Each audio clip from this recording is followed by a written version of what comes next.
إن الحمد لله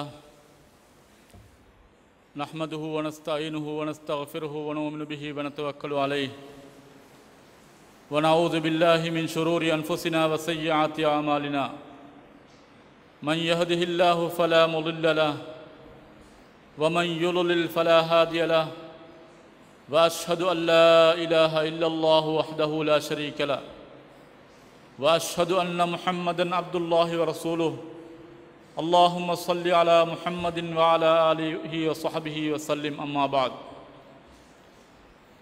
فقد قال الله تعالى في كتابه الكريم أعوذ بالله من الشيطان الرجيم يا أيها الذين آمنوا اتقوا الله حق تقاته ولا تموتن إلا وأنتم مسلمون يا أيها الناس اتقوا ربكم الذي خلقكم من نفس واحدة وخلق منها زوجها وبث منهما رجالا كثيرا ونساء واتقوا الله الذي تساءلون به والأرحام إن الله كان عليكم رقيبا சர்வ புகழும் இவ்வுலகத்தை படைத்து பரிபாலிக்கும் வல்லவன் அல்லாஹ்வுக்கு என்றென்றும் உண்டாதாக. அவன் தனித்தவன், தன்னை மாத்திரம் வணங்கப்படுவதை என்றும் விரும்பக்கூடியவன். புகழ் அனைத்தும் அவனுக்கே சொந்தம். அல்ஹம்துலில்லாஹ். ஸலவாத்தும் சலாமும் இறுதி தூதர் எங்கள் நாயகம் முஹம்மது ஸல்லல்லாஹு அலைஹி வஸல்லம் அவர்கள் பேரிலும், அவர்களை பின்பற்றி ஒழுகிய உத்தம சஹாபாக்கள், கியாம நாள் வரைக்கும் மன்னவர்களை பின்பற்றக்கூடிய உண்மை விசுவாசிகள் அனைவர் பேரிலும் என்றென்றும் உண்டாதாக. ஜும்மாவின் கடமையை நிறைவேற்றுவதற்காக இறை இல்லத்தில் ஒன்று கூடியிருக்கும் இறை விசுவாசிகளே, அல்லாஹ் சுப்ஹானஹு தஆலா எமது வாழ்க்கையின் வெற்றிக்காக எவைகளையெல்லாம் கட்டளையிட்டிருக்கின்றானோ, எவைகளையெல்லாம் எடுத்து நடக்கும்படி ஏவிருக்கின்றானோ அவைகளை முடிந்தளவு எடுத்து நடக்கும்படியும், எவைகளையெல்லாம் எம்மை விட்டும் தவிர்ந்து கொள்ளுமாறு விலக்கியிருக்கின்றானோ அவைகளை முழுதாக தவிர்ந்து கொள்ளுமாறு ஆர்வமாக நான் ஞாபகப்படுத்திக் கொள்கின்றேன்.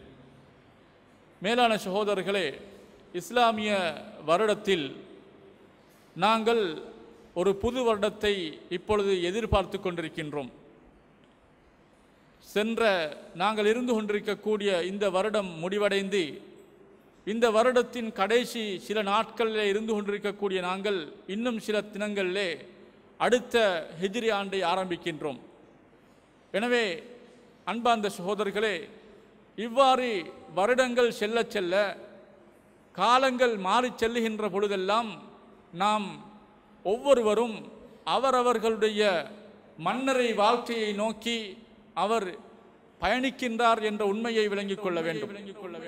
ஒவ்வொரு மனிதனும் எந்த அளவுக்கு புதிய புதிய வருடங்களை அடைகின்றானோ அந்த அளவுக்கு அவனுடைய மரணத்தை நோக்கி நெருங்கிக் கொண்டிருக்கிறான் என்ற ஒரு செய்தியை அந்த வருடங்கள் எங்களுக்கு படிப்பினையாக சொல்லிக்காட்டக்கூடியதாக இருந்து கொண்டிருக்கிறது.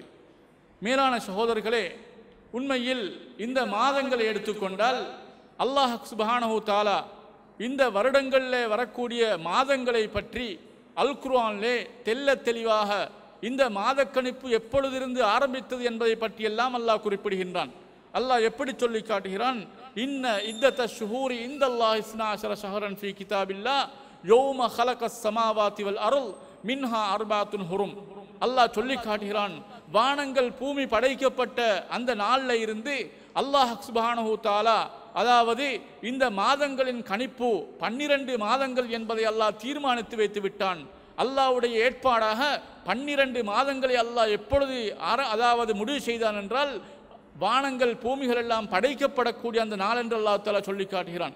சொல்லிவிட்டு இந்த 12 மாதங்களிலேயும் மின்ஹா அர்பாத்துன் ஹுரும், 4 மாதங்கள் இருந்து கொண்டிருக்கின்றன, அந்த 4 மாதங்களும் கண்ணியப்படுத்தப்பட்ட சிறந்த மாதங்களாக இருந்து கொண்டிருக்கின்றன என்று அல்லாஹ் குறிப்பிடுகின்றான்.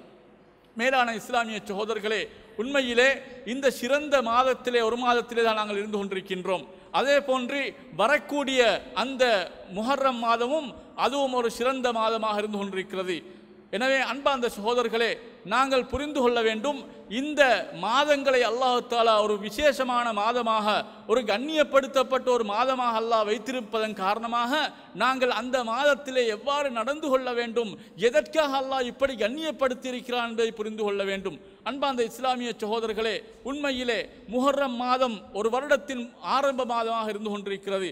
அந்த மாதத்திலே நாங்கள் எப்படி நடந்து கொள்ள வேண்டும், அல்லாஹ்வினால் கண்ணியப்படுத்தப்பட்ட மாதங்களில் நாங்கள் எப்படி நடக்க வேண்டும் என்பதை இஸ்லாம் எங்களுக்கு சொல்லி காட்டுகிறது. மேலான சகோதரர்களே, உண்மையிலே அல்லாஹ் சுப்ஹானஹு தஆலா பொதுவாக இந்த மாதங்களுடைய விடயத்தை பற்றி மாத்திரமல்ல, அல்லாஹ்வினால் சில இடங்கள் கண்ணியப்படுத்தப்பட்டிருக்கின்றன, சில நாட்கள் கண்ணியப்படுத்தப்பட்ட நாட்களாக அல்லாஹ் வைத்திருக்கின்றான், சில இரவுகளை கண்ணியமான இரவுகளாக வைத்திருக்கின்றான். இவ்வாறு தான் இந்த சில மாதங்களையும் அல்லாஹ் கண்ணியப்படுத்தியிருக்கின்றான். ரமலான் மாதத்தை அல்லாஹ் வேறொரு வகையிலே கண்ணியப்படுத்தியிருக்கின்றான். இப்படியான இடங்களோ அல்லது மாதங்களோ அல்லது நாட்களோ அல்லாஹ்வினால் கண்ணியப்படுத்தப்பட்டவைகளாக இருக்கும் என்றால் அவைகளை நாங்கள் கண்ணியப்படுத்துவது ஒரு மூமினுக்குரிய கடமையாக இருந்து கொண்டிருக்கின்றதை புரிந்து கொள்ள வேண்டும்.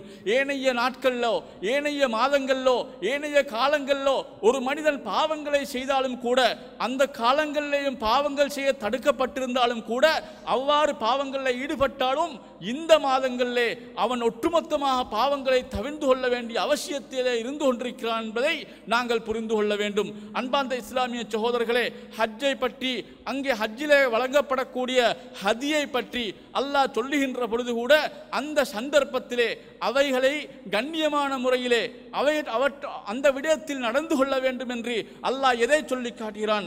ذَلِكَ, அதாவது அந்த ஹதி என்று சொல்லக்கூடிய அறுத்து பலியிடக்கூடிய பிராணிகள் எல்லாம் அல்லாஹ்வினால் அந்த நேரத்திலே கொடுக்கப்பட வேண்டும் என்பது அல்லாஹ்வுடைய ஏற்பாடாக ஏவலாக இருக்கிறது என்று அல்லாஹ் சொல்லிவிட்டு அல்லாஹ் சொல்கின்றான், وَمَنْ يُعَظِّمْ شَعَائِرَ اللَّهِ فَإِنَّهَا مِنْ تَقْوَى الْقُلُوبِ, யாரெல்லாம் இவ்வாறு அல்லாஹ்வுடைய அடையாள சின்னங்களை அவர்கள் கண்ணியப்படுத்துகின்றார்களோ, யாரெல்லாம் அல்லாஹ்வினால் விசேஷப்படுத்தப்பட்ட விடயங்களை கண்ணியப்படுத்துகின்றார்களோ, فَإِنَّهَا مِنْ تَقْوَى الْقُلُوبِ, அது உள்ளத்திலே இருக்கக்கூடிய தக்வாவுடைய அடையாளம் என்று அல்லாஹ் சொல்லி காட்டுகிறான்.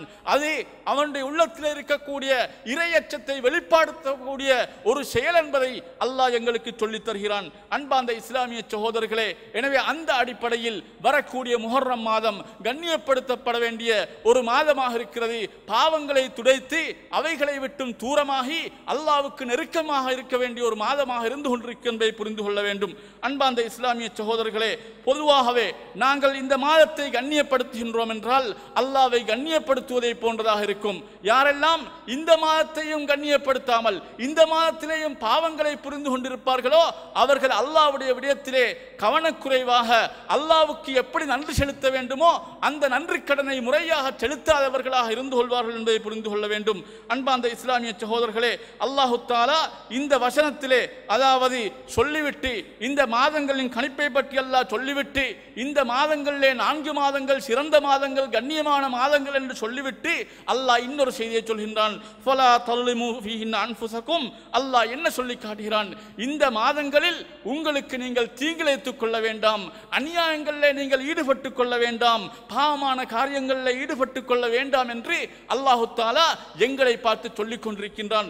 மேலான சகோதரர்களே, உண்மையிலே அதாவது இந்த வசனத்திலே அல்லாஹ் பொதுப்படையாக நீங்கள் அநியாயங்களில் ஈடுபட்டுக் கொள்ள வேண்டாம் என்று சொன்னாலும் கூட இதை அறிஞர்கள் 3 வகையான அதாவது அநியாயங்களை விட்டு மனிதன் தவிர்த்து கொள்ள வேண்டும் என்று பிரித்திருக்கின்றார்கள். மேலான சகோதரர்களே, ஒரு மனிதனை பொறுத்தமட்டில் அவன் செய்யக்கூடிய அநியாயங்களை பொறுத்தமட்டில் பல்வேறு வகையான அநியாயங்களை மனிதன் புரிகின்றான். அதிலே ஒன்றுதான் ஒரு மனிதன் அல்லாஹ்வுக்கு செய்யக்கூடிய அநியாயம்.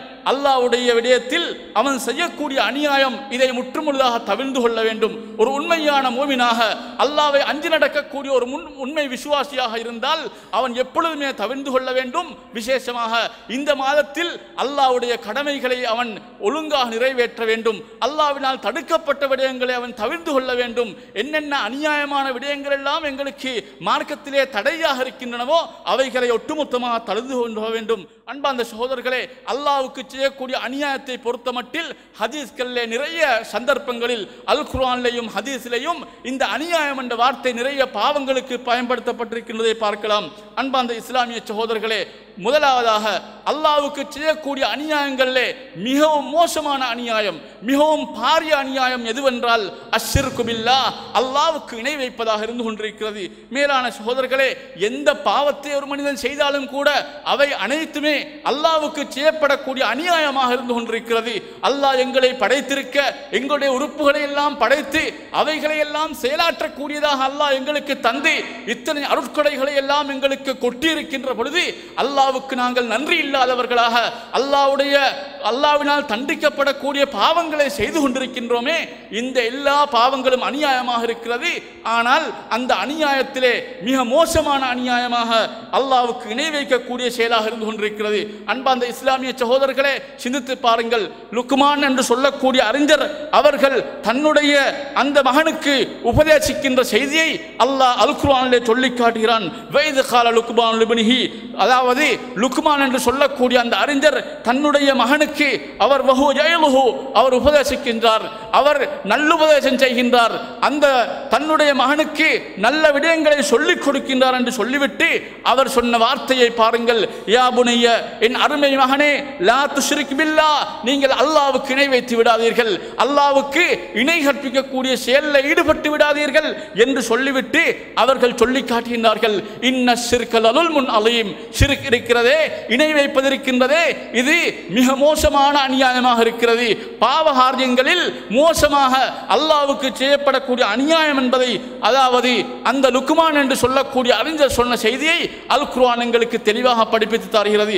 அதே போன்று பார்க்கின்றோம், அதாவது அல்லாஹ் சுப்ஹானஹு தஆலா ஹரம் என்று சொல்லக்கூடிய அந்த ஹரத்தை அல்லாஹ் கண்ணியமான இடமாக வைத்திருக்கின்றான். மக்காவில் இருக்கக்கூடிய அந்த மஸ்ஜிதுல் ஹராத்தை அல்லாஹ் கண்ணியப்படுத்தி வைத்திருக்கின்றான். அந்த இடத்தில் ஒரு மனிதன் தவறாக நடப்பதை, அப்படி நடப்பதற்கு ஒரு மனிதன் எச்சரிக்கின்றான், அவன் விரும்புகின்றான் என்றால் அதை கூட அல்லாஹ் கடுமையாக எப்படி தெரியுமா எச்சரிக்கின்றான். அதாவது அல்லாஹ் சொல்லி காட்டுகின்றான், ஓமன் யுரிது ஃபீஹி பில்ஹாதின் பிலுதுமின் நுஸிகுஹு மின் அஸாபின் அலீம். அல்லாஹ் அந்த இடத்திலேயும், அதாவது இந்த மஸ்ஜிதுல் ஹராத்திலே ஒரு மனிதன் சத்தியத்தை விட்டு அசத்தியத்தின் பக்கம் செல்கின்றான், ஒரு அநியாயத்தை செய்கின்றான், ஷிர்க்கை வைக்கின்றான். இப்படியான மோசமான செயலில் ஈடுபட்டு விட்டால் அல்லது ஈடுபடுவதற்கு அவன் நாடிவிட்டால், அவன் நினைத்து விட்டால் கூட அவனுக்கு நாங்கள் கடுமையான வேதனையை கொண்டு அவனை நாங்கள் நோவினை செய்வோம் என்று அல் குர்ஆன் எங்களுக்கு சொல்லி காட்டுகிறது. அன்பார்ந்த இஸ்லாமிய சகோதரர்களே, எனவே நாங்கள் எந்த பாவத்தை புரிந்தாலும் கூட அல்லாஹ்வுக்கு செய்யக்கூடிய நாங்கள் துரோகமாக, அநியாயமாக இருந்து கொண்டிருக்கிறோம் என்பதை நாங்கள் புரிந்து கொள்ள வேண்டும். எனவே ஒவ்வொரு மனிதனும் அல்லாஹ்வுக்கு இவ்வாறான மோசடிகளை செய்யக்கூடாது என்பதை புரிந்து கொள்ள வேண்டும். அதே போன்றுதான் ஒரு மனிதன் தனக்குத்தானே அநியாயம் செய்து கொள்ளக்கூடாது. இதுவும் இந்த வசனத்தின் மூலம் நாங்கள் விளங்க வேண்டிய ஒரு பயனாக இருந்து கொண்டிருக்கிறது. எந்த ஒரு மனிதனும் தனக்குத்தானே, அதாவது அநியாயங்களை செய்து கொள்வதற்கு மார்க்கம் அனுமதிக்கவில்லை.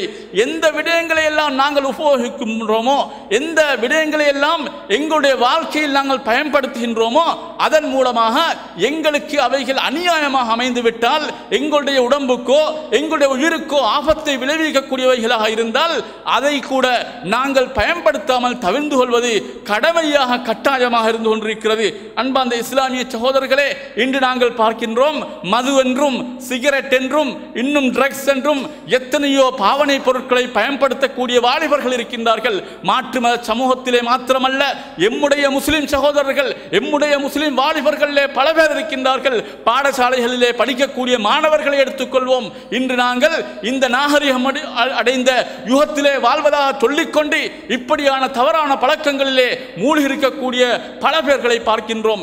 இப்படியானவைகள் எல்லாமே மனிதனுடைய உடம்புக்கு அநியாயத்தையும் நாசத்தையும் ஏற்படுத்தக்கூடியவைகள். இவைகளை பயன்படுத்துவது மார்க்கத்திலே தடை செய்யப்பட்டது.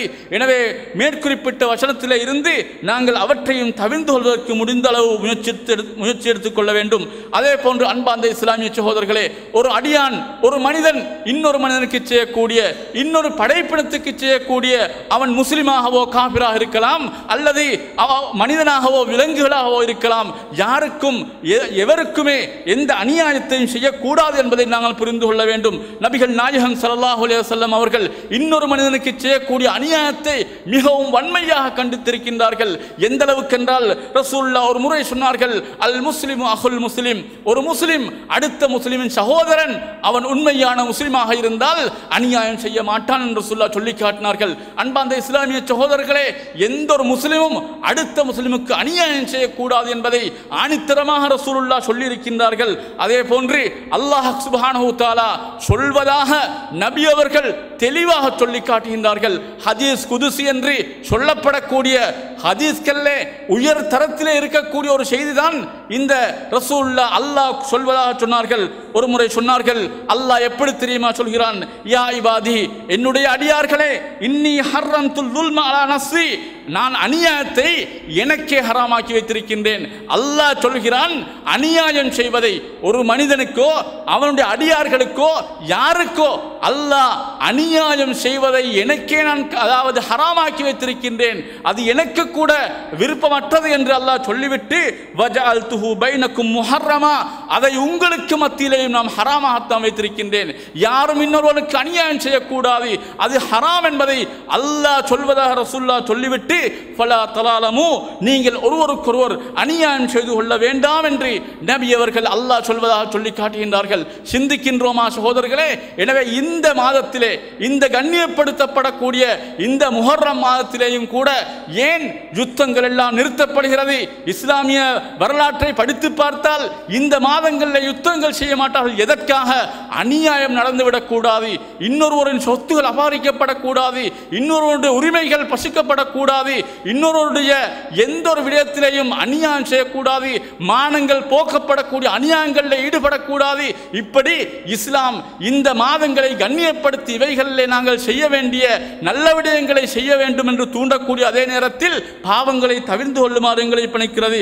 அன்பார்ந்த இஸ்லாமிய சகோதரர்களே, இதே மாதத்திலே நபி ஸல்லல்லாஹு அலைஹி வஸல்லம் அவர்கள் இந்த மாதத்தை கண்ணியமான ஒரு மாதமாக சொன்னது மாத்திரமல்ல, எந்த அடிப்படையில் எங்களுடைய வணக்கங்களை மேற்கொள்ள வேண்டும் என்பதையும் நபி அவர்கள் எங்களுக்கு கற்றுத் தந்திருக்கின்றார்கள். உண்மையிலே எல்லா மாதங்களிலேயும் எல்லா நாட்களிலேயும் நாங்கள் நோன்பு நோட்பது அதாவது சிறந்ததாக அல்லாஹ்வுக்கு விருப்பமான வணக்கமாக இருந்தாலும் கூட நபிகள் நாயகம் ஸல்லல்லாஹு அலைஹி வஸல்லம் இந்த மாதத்திலே, இந்த முஹர்ரம் மாதத்திலே நோன்பு நோட்பதை வேறு எல்லா காலங்களை விடவும் கண்ணியப்படுத்தியிருக்கின்றார்கள். ரசூலுல்லாஹ் சொன்னதாக முஸ்லிமிலே வரக்கூடிய ஒரு ஹதீஸிலே பதியப்பட்டிருக்கிறது, அஃலலு ஸியாமி பஅத ரமலான் ஷஹ்ருல்லாஹில் முஹர்ரம். ரசூலுல்லாஹ் சொன்னார்கள், எந்த மாதத்திலேயாவது ரமலான் மாதத்துக்கு பின்னால் இன்னொரு மாதத்திலே நோன்பு நோட்பதாக இருந்தால் அதுக்கு சிறந்த மாதம் அல்லாஹ்வின் மாதம் என்று வர்ணிக்கப்படக்கூடிய இந்த முஹர்ரம் மாதம் தான் என்று ரசூலுல்லாஹ் சொல்லி காட்டுகின்றார்கள்.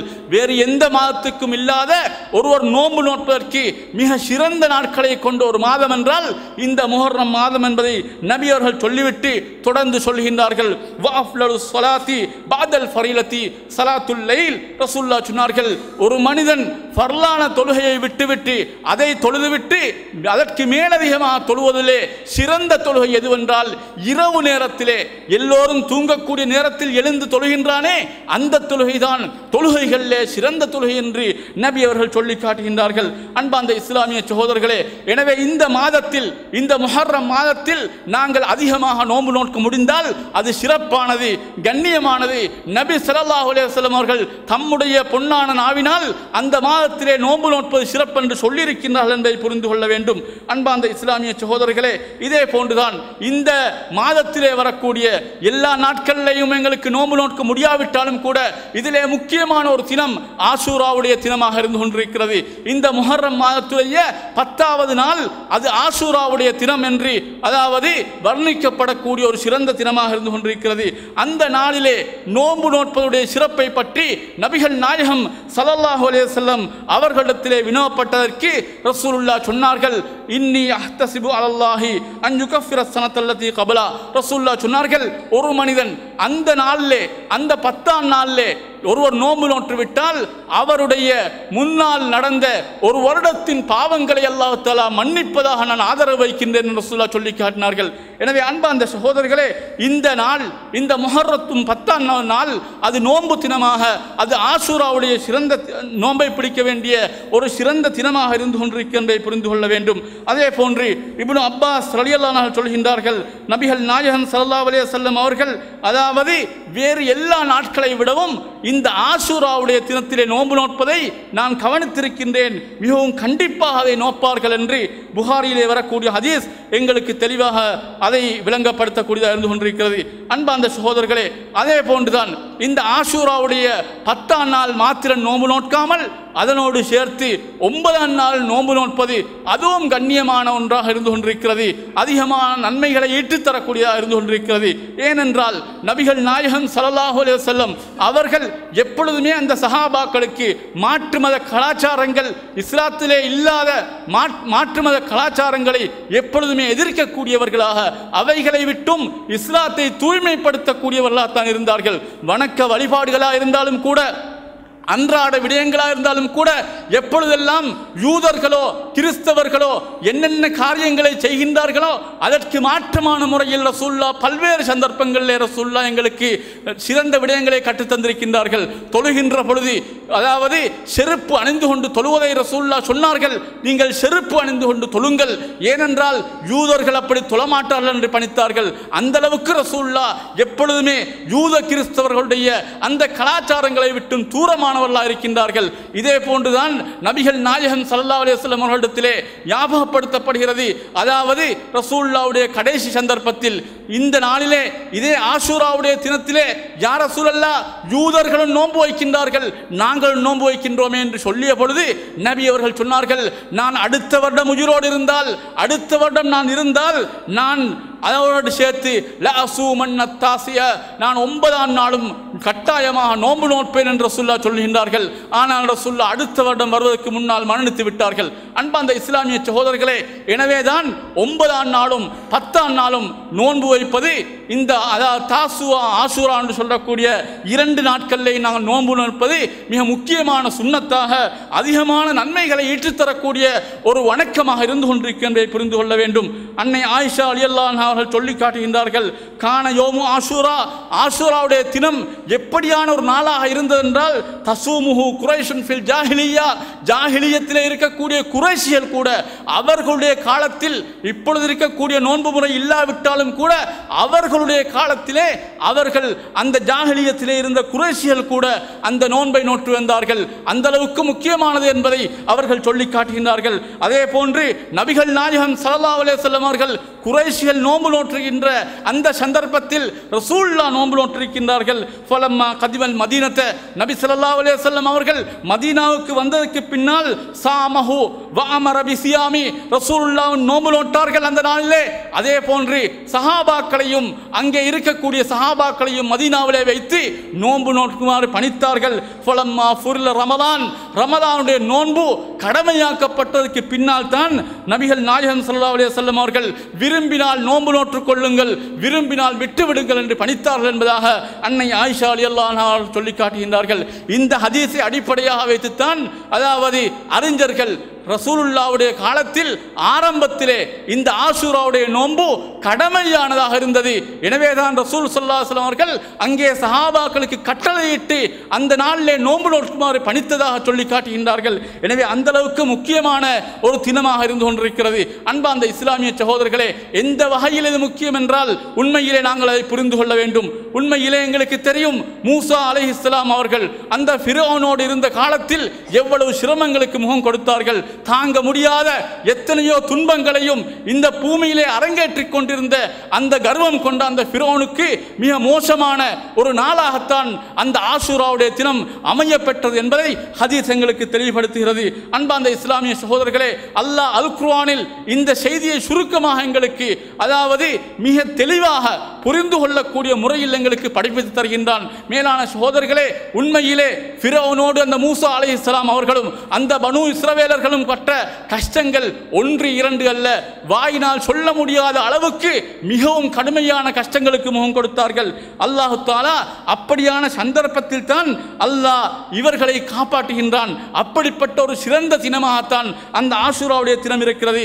அல்லாஹ் அல் குர்ஆனிலே சொல்லுகின்ற பொழுது வஜாவஸ்னா பிபனி இஸ்ராயில் பஹ்ர ஃபஅத்பாஹும் ஃபிர்அவுன் வஜ்னூதுஹு பக்யன் வஅதுவா அல்லாஹ் சொல்லி காட்டுகிறான். அதாவது அந்த பனு இஸ்ராயல்களை அந்த கடலிலே, அந்த செங்கடலிலே நாங்கள் அவர்களை தாண்ட செய்தோம், அவர்களுக்கு செல்லக்கூடிய வழியை நாங்கள் அமைத்து கொடுத்தோம்.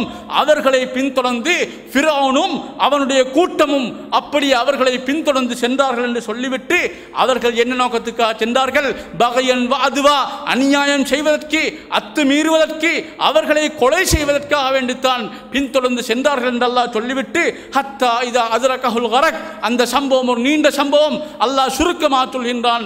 அவர்கள் சென்றதற்கு பின்னால் அல்லாஹ் அந்த செங்கடலுக்கு கட்டளையிடுகின்றான். அந்த கடல் அதன் பாதைகளை அடைத்துக் கொள்கிறது, அங்கே தண்ணீர் வந்து மூடிக்கொள்கிறது. அந்த நேரத்தில் அந்த ஃபிர்அவுனும் அவனுடைய கூட்டங்களும் அப்படியே கடலிலே தாறுமாறாக அடிக்கப்பட்டு அலைகளுக்குள் சிக்குண்டு அவர்கள் மரணித்துக் கொண்டிருக்கின்றார்கள். அந்த நேரத்தில் அல்லாஹ் தஆலா சொல்லி காட்டுகிறான், கால ஆமந்து, ஃபிர்அவுன் சொன்ன ஒரு வார்த்தை அல்லாஹ் சொல்கின்றான், ஆமந்து அன்னஹு லா இலாஹ இல்லல்லதி ஆமனத் பிஹி பனு இஸ்ராயில் வ அன மினல் முஸ்லிமீன். பனு இஸ்ரவேலர்கள், அந்த மூசாவுடைய கூட்டம் யாரையெல்லாம் கடவுளாக இறைவனாக ஏற்றுக்கொண்டார்களோ அதே இறைவனை நானும் இப்பொழுது ஈமான் கொண்டு கொள்கின்றேன், நான் அந்த அல்லாஹ்வை ஏற்றுக்கொள்கிறேன், நானும் ஒரு முஸ்லிம்களிலே ஒருவனாக நானும் சேர்ந்து கொள்கிறேன் என்று அந்த கடைசி நேரத்திலே ஃபிர்அவுன் தன்னுடைய வாயினால் சொல்கின்றான். அன்பார்ந்த இஸ்லாமிய சகோதரர்களே, ஒன்றை புரிந்து கொள்ள வேண்டும். அல்லாஹ் அடுத்த வார்த்தையாக என்ன சொல்கிறான் தெரியுமா? ஆல் ஆன வகத் அஸைத கப்லு வகுன்த மினல் முஃப்ஸிதீன். இதுவரைக்குமே அட்டூழியங்களும் அத்துமீறல்களும் செய்துவிட்டு அநியாயங்களை இந்த பூமியிலே நிறைவேற்றிவிட்டு கடைசி நேரத்தில் உயிர் பிரிகின்ற இந்த கடைசி சந்தர்ப்பத்தில் நீ இப்பொழுது ஈமான் கொள்கின்றாயா?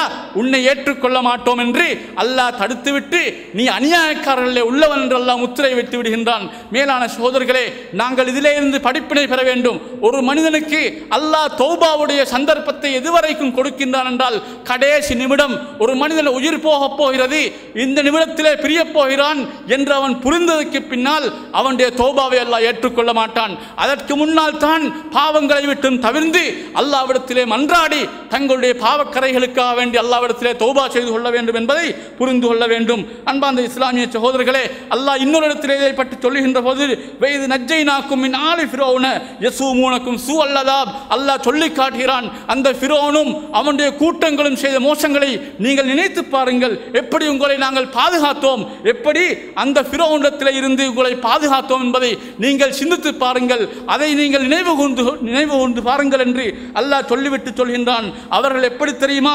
யஸூமூனக்கும் சூஅல் அஸாப், உங்களுக்கெல்லாம் மிக மோசமான தண்டனைகளை தந்து கொண்டிருந்தார்கள். இந்த பூமியிலே நாங்கள் இப்படி வாழ வேண்டுமா என்று நினைக்கின்ற அளவுக்கு மிக மோசமான வேலைகளை செய்து கொண்டிருந்தவர்கள் தான் அந்த ஃபிர்அவுனும் அவனுடைய கூட்டங்களும் என்று சொல்லிவிட்டு யுஸப்பிஹூன அப்னாஅக்கும், உங்களுடைய ஆண் குழந்தைகளை எல்லாம் கொன்று குவித்தான்.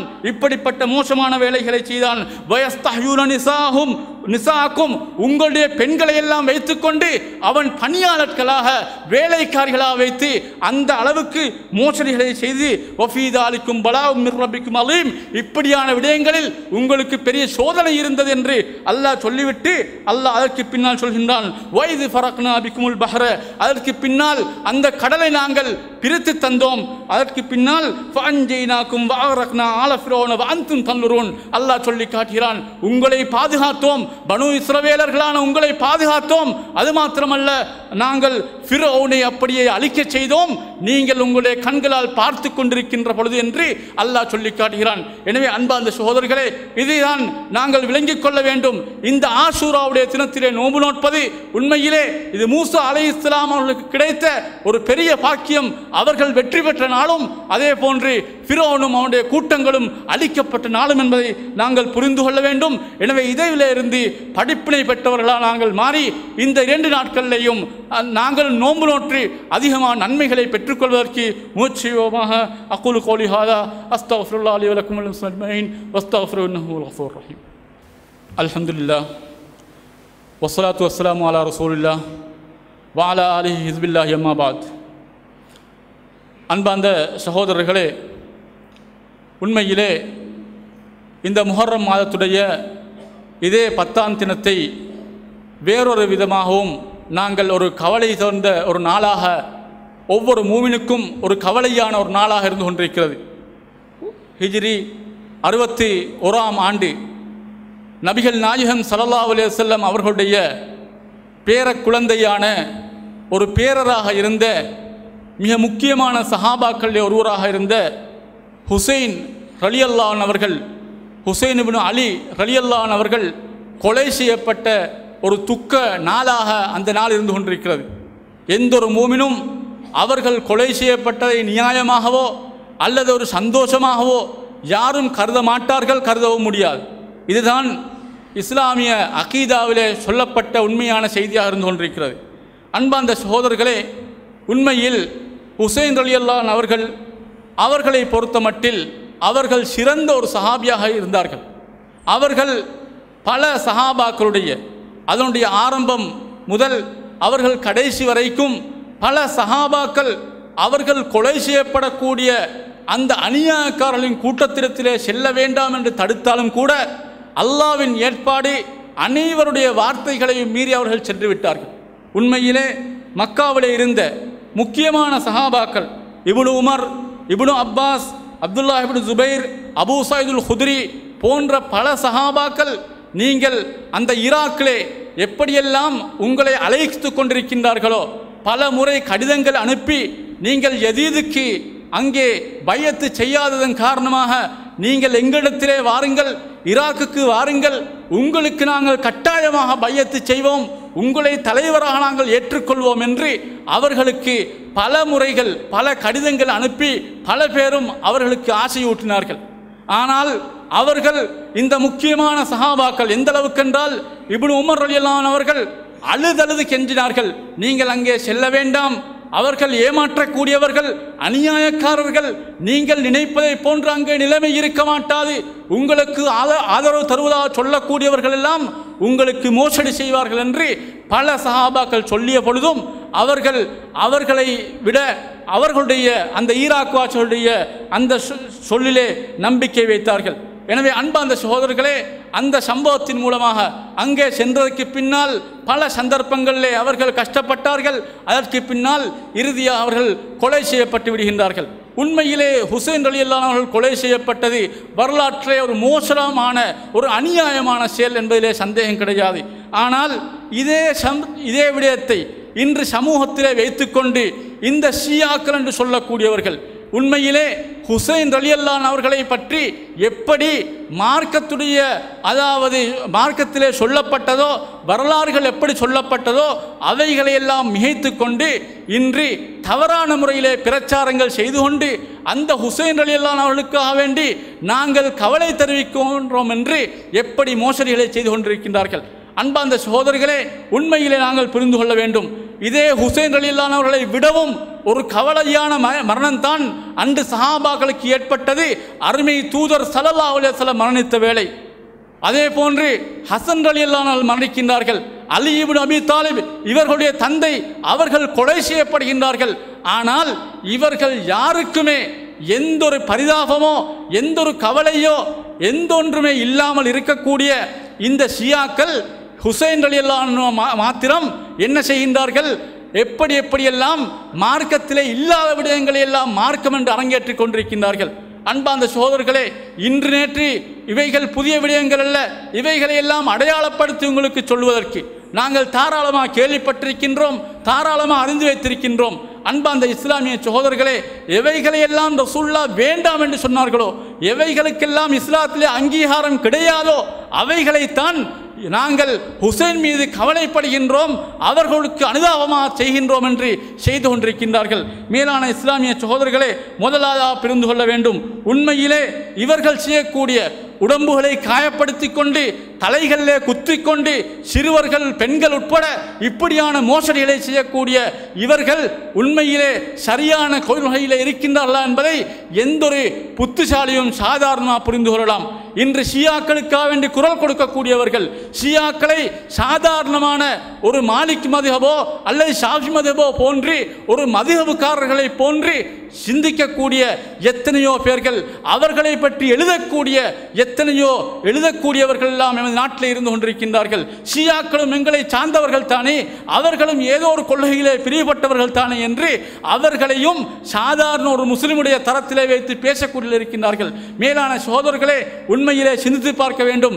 நபி அவர்கள் தங்களுடைய உடம்புகளுக்கு காயம் ஏற்படுத்திக் கொள்ளக்கூடாது என்று சொன்னார்கள். அதை செய்து கொண்டுதான் இவர்கள், அதாவது இந்த நாளிலே இவர்களுடைய கொண்டாட்டங்களை வைத்துக் கொண்டிருக்கின்றார்கள். அதே போன்று பார்க்கின்றோம். சுருக்கமாக சொல்லி முடித்துக் கொள்கின்றேன். அன்பார்ந்த சகோதரர்களே, ரசூலுல்லாஹி ஸல்லல்லாஹு அலைஹி வஸல்லம் அவர்கள் சஹாபாக்களை நீங்கள் ஏச வேண்டாம் என்று ரசூலுல்லாஹ் எப்படி சொன்னார்கள்? லா தசுப்பு அஸ்ஹாபி, லா தசுப்பு அஸ்ஹாபி, என்னுடைய சஹாபாக்களை, என்னுடைய தோழர்களை நீங்கள் ஏச வேண்டாம் என்று சொல்லிவிட்டு ரசூலுல்லாஹ் தொடர்ந்து சொன்னார்கள், அல்லாஹ் மீது சத்தியமாக என்னுடைய ஆத்மா எவன் கைவசம் இருக்கிறதோ அந்த இறைவன் மீது சத்தியமா என்று ரசூலுல்லாஹ் சத்தியமிட்டு சொன்னார்கள். அந்த சஹாபாக்கள் அதாவது சாதாரணமானவர்கள் அல்ல. அவர்கள் ஒரு அளவு, ஒரு கையளவு அல்லாஹ்வின் மீது அல்லாஹ்வுக்காக வேண்டி தர்மம் செய்வது அல்லது அதை விடவும் குறைவான அரைவாசி தர்மம் செய்வது அல்லாஹ்விடத்திலே மேலானது. எதைவிட நீங்கள் தர்மம் செய்கின்றீர்கள், தங்கத்தினால் உஹது மலையளவு தர்மம் செய்வதை விடவும் அந்த சஹாபாக்களுக்கு அந்த அளவுக்கு கண்ணியம் இருக்கிறது என்று ரசூலுல்லாஹ் சொன்னார்கள். அன்பார்ந்த சகோதரர்களே, இப்படிப்பட்ட சஹாபாக்களை, அபூபக்கரை, உமரை, உஸ்மானை, இன்னும் பல அபூ ஹுரைரா, இப்படிப்பட்ட பல்வேறு சஹாபாக்களை ஒன்றல்ல இரண்டல்ல மூன்றல்ல தெளிவாக இமாம்கள் என்று சொல்லக்கூடிய இந்த ஷியாக்களின் தலைவர்கள் என்ன செய்கின்றார்கள்? நாவினால் காபிர்கள் என்று சொல்லுகின்றார்கள். மேலான சகோதரர்களே, அன்னை ஆயிஷா ரலியல்லாஹு அன்ஹா அவர்கள் தூய்மையானவர்கள். அல்லாஹ் 21 சுமாராக 21 வசனங்கள் மூலமாக அல்லாஹ் ஆயிஷா நாகி பரிசுத்தமானவர்கள் என்ற தீர்ப்பை அல் குர்ஆனில் இறக்கி வைத்ததற்கு பின்னாலும் இன்று வரைக்கும் ஆயிஷா ரலியல்லாஹு அன்ஹா அவர்களை மோசமாக திட்டக்கூடியவர்கள், அவதூறு செய்யக்கூடியவர்கள். இப்படிப்பட்ட இந்த ஷியாக்களை நாங்கள் உண்மையிலே என்ன செய்கின்றோம் என்றால், எமது ஊர்களிலே நாங்கள் விளங்காமல் இந்த ஷியாக்களுக்கு ஆதரவு தெரிவித்துக் கொண்டிருக்கின்றோம். எப்படி தெரியுமா அன்பார்ந்த சகோதரர்களே? இதே ஆஷூரா தினத்திலே எமது சிறுமிகள், எமது சின்ன பிள்ளைகள், பெண்கள் வீடுகளிலே தலைப்பாத்தியா ஓதுகின்றார்களா இல்லையா? சிந்தித்து பார்க்கின்றோமா? அங்கே இருக்கக்கூடிய வசனங்களை எடுத்து வாசித்து பாருங்கள். அங்கே இருக்கக்கூடியது அலி ரலியல்லாஹு அன்ஹு பற்றி, ஹசன் ஹுசைனை பற்றி, ஃபாத்திமாவை பற்றி, இப்படி சில பேர்களை பற்றி இல்லாத பொல்லாத செய்திகளை எழுதி வைத்துக் கொண்டு இதை பாடி மகிழ்கின்றார்கள். அன்பார்ந்த சகோதரர்களே, ஹசன் ஹுசைன் மௌலித் ஓதப்படுகின்றதா? அதற்காக வேண்டி கந்தூரி வைக்கின்றார்களா? எதற்காக? ஷியாக்களின் திட்டம் என்பதை மறந்து விட்டார்கள். இப்படி ஏராளமாக ஆசூரா யாசீன் என்று சொல்லி ஆசரா நாள் யாசீன் ஓதி செல்கின்றார்கள் வீடு வீடாக. இப்படி ஏராளமான தவறான விடயங்களை அந்த ஷியாக்களின் கொள்கையிலே இருந்து நாங்களும் அது அப்படியே பிரதி பண்ணி செய்து கொண்டிருக்கின்றோமே, சிந்தித்து பாருங்கள். எனவே அன்பார்ந்த இஸ்லாமிய சகோதரர்களே, இந்த ஆஷூராவுடைய தினத்திலே நாங்கள் மூமின்களாக இருந்தால், நாங்கள் உண்மை முஸ்லிம்களாக இருந்தால் ஒரே ஒரு விடயம் தான் எங்களுக்கு மார்க்கத்தில் அனுமதிக்கப்பட்டது. அன்றைய தினத்தை நாங்கள் நோன்பு வைத்து அந்த மூசா அலைஹிஸ்ஸலாத்துக்கல்லாஹ் அந்த கண்ணியத்தை கொடுத்த ஒரு நாள் என்பதற்காக நபி ஸல்லல்லாஹு அலைஹி வஸல்லம் நோன்பு வைத்தார்கள். சஹாபாக்களை நோன்பு வைக்குமாறு பணித்தார்கள். அந்த சுன்னத்து மட்டும்தான் இருக்கிறது என்பதை நாங்கள் புரிந்து கொள்ள வேண்டும். மாற்றமாக எந்த ஷியாவுக்காக வேண்டியோ அல்லது ஷியாக்களின் கொள்கைகளை நாங்கள் அவைகளும் சரிதானே என்று நாங்கள் கூறிவிட்டாலோ அல்லது அவைகளை நியாயப்படுத்தினால் நாங்கள் மார்க்கம் தெரியாதவர்கள் என்பதை புரிந்து கொள்ள வேண்டும். வல்ல அல்லாஹ் எங்களை தூய்மையான வாழ்க்கையிலே வாழ்ந்து அல்லாஹ்வுக்கு பொருத்தமான முறையிலே அந்த இறை தூதர்கள், அதே போன்று அதற்கு பின்னால் வாழ்ந்த சஹாபாக்கள், அந்த நல்லடியார்களுடைய சம்பவங்களிலிருந்து படிப்பினை பெற்ற நல்லடியார்கள் அல்லாஹ் எங்கள் அனைவரையும் ஆக்கி வைப்பானாக. வாஹிரு தவானா அல்ஹம்துலில்லாஹி ரப்பில் ஆலமீன்.